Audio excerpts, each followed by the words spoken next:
来到森林面食的创意造咖，大家好，我是庭边，不怕宝宝挑食，宝宝不挑食。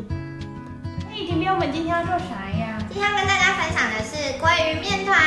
好啦，不说，好，太快了哦。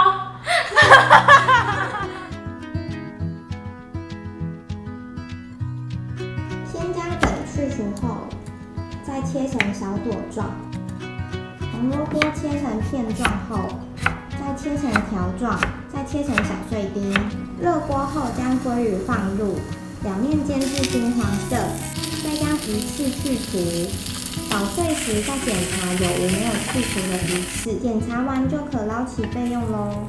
接着把红萝卜放入，炒软后就可捞起来咯。水滚后将宝宝面放入。紫心番薯因为富有丰富的花青素，所以在煮时水跟面条的颜色都有可能会变，妈咪们可以不用担心哦。煮大约3到4分钟就可以捞起备用了。面条捞起后，我们接着煮花椰菜，煮熟后我们再把它剪成小碎花，将鲑鱼再剪细碎后，把红萝卜、花椰菜、鲑鱼搅拌均匀。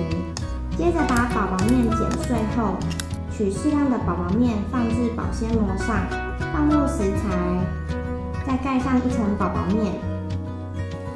抓起保鲜膜后，转一转，捏紧后，塑成圆形，放置1分钟后就可以打开，放到盘子上。最后再撒上芝麻，就完成鲑鱼面团咯。跟上订阅加分享，不痛也不痒。